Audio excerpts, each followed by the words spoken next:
everybody, how's it going? So I have a question for you. Off of the top of your head, how many games by the developer Rare can you name for the Nintendo 64?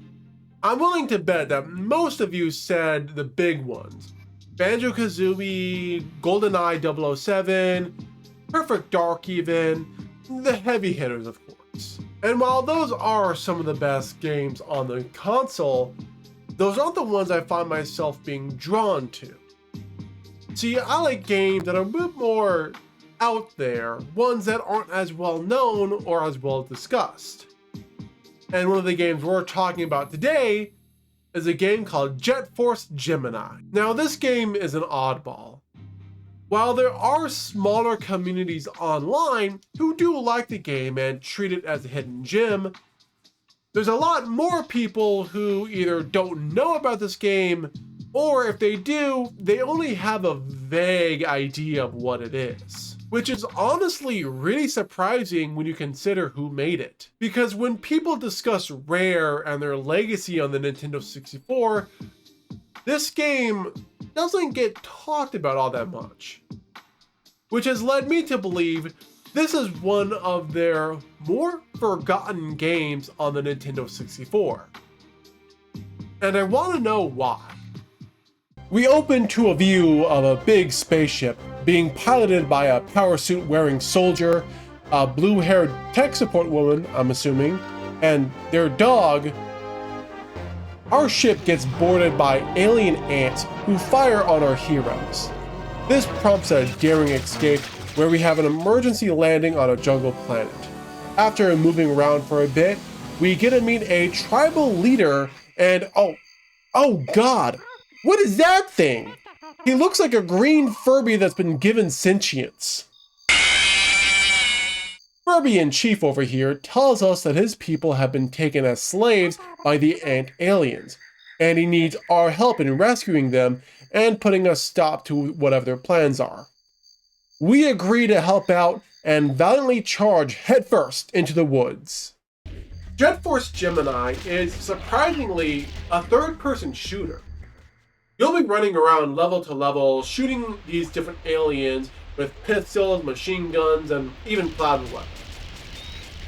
See, your character has an auto-aim feature, where they will hit whatever is directly in front of them, and whichever enemy is closest to them. However, this only affects enemies in their direct line of sight. If you have to hit an enemy that's in a tree, or an aerial enemy, you're going to have to use the game's focus aim mode. By holding the R button, you can directly guide the crosshairs onto anything you want to hit. See, you have to keep in mind that this is a Nintendo 64 game with one analog stick.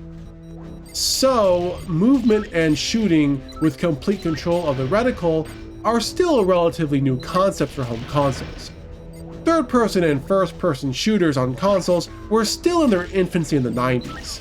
If you're wondering, PC was still seen as the best platform for games where movement and precise shooting actually mattered. And while I respect the ambition this game has, I just can't tell you how clunky this feels, even for the Nintendo 64.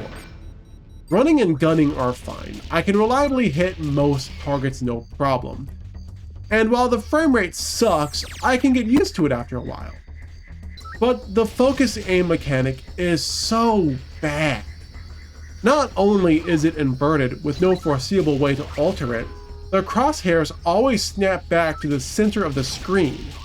This makes adjusting where you're shooting insanely difficult since you have to fight the enemies and the game itself. Look, I used to be a die-hard Destiny fan for 12 years, right? I'm used to taking it up the butt. But this is just annoying. Outside of hitting the enemies and destroying all of their little battleships and little drones, your main goal is going to be to rescue the tribal villagers. These little panda bear people are hidden throughout the levels, and every time you collect one of them, you get a pop-up that notifies you just how many more are in the current level. They're well hidden, and I actually enjoyed finding them.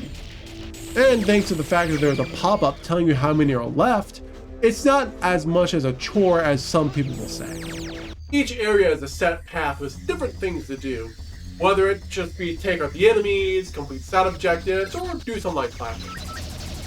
I'm gonna say right now, even though this game does have performance issues and looks outdated, there's still a lot of charm to it, and you can definitely tell it was Rare that made these levels, because they just look really nice, even for the N64. I also like how we get to play as different characters.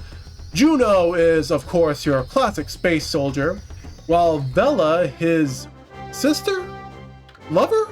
His pet? I don't know exactly who she's supposed to be or what she's supposed to do. However, I do know that she is going to die. She's wearing a miniskirt in space. What are you trying to do? Seduce the enemy? All joking aside, I do like the bones of this game, and I like the little characters and stuff like that. There's a good foundation for some really good fun. But I do have a fair share of problems that prevented me from really enjoying this game. See, while I had moments of enjoyment where I did feel like I was having fun, those moments were in very short bursts. See, the problem is that the controls just don't work half the time. The auto-aiming, sure, it's fun, it works, but it doesn't feel as involved enough as it should be. And the focus aim mode is way too damn underdeveloped. It just fights you the whole time and it's not fun. Combine that with a slower pace of things and the fact that the game is clearly designed to be taken in slow strides, it makes the experience feel very unenjoyable. Especially for someone like me, where I like speed and I like feeling super fast and powerful. I don't much like shooters that take their time. It's just not something I'm into. On top of that, we also have to address the performance issue. Yes, I know I played on official hardware, so that means that my experience is going to be different than somebody who's an emulator or plays on a re-release one. However, I'm going to say from my experience, the frame rate was way too bad and way too choppy to make the experience feel smooth. See, say whatever you will about older games like 007 or Perfect Dark, those games are still fun to play even with their problems. They're fine-tuned enough to be enjoyable. A game like Force Gemini just feels clunky.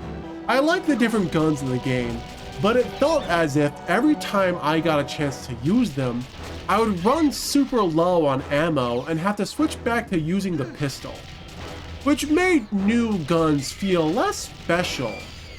The framework is here, but the little things add up, make it just annoying enough that I would much rather play something else. Looking back, I think the biggest reason Force Gemini gets forgotten is a mix of two things. Number one is the competition that it had, and number two is the way it actually plays. Rare was absolutely firing on all cylinders during the Nintendo 64 era. Within just a few years, they released huge hits like GoldenEye 007, Banjo-Kazooie, and later Perfect Dark. And when you put Force Gemini next to those games, it starts to feel like the odd one out. It has the same creativity, the weird characters, and that unmistakable Rare charm. But the moment-to-moment gameplay just isn't as smooth. The controls can be clunky, the aiming fights you all the time, and all of those make it harder to jump back into the game today compared to Rare's other classics. Force Gemini is a very odd game. On one hand, it has Rare all over it. It's got the nice colors, the music, the character models, and it tries to be a really ambitious thing for the Nintendo 64. It's trying to do something that not many games have done for the console. On the other hand, though, the game just does not control well. And I think that's the biggest blocker for me. I can get over if a game doesn't have the best graphics. I can get over if the story's a little bad or the music's off at some point. But I just can't get into a game when the controls actively fight me as much as this game does. And I think that's why it just got forgotten so much. When you compare this to other games like 007, Perfect Dark, Banjo-Kazooie, they're all fantastic. But this one just doesn't make the cut.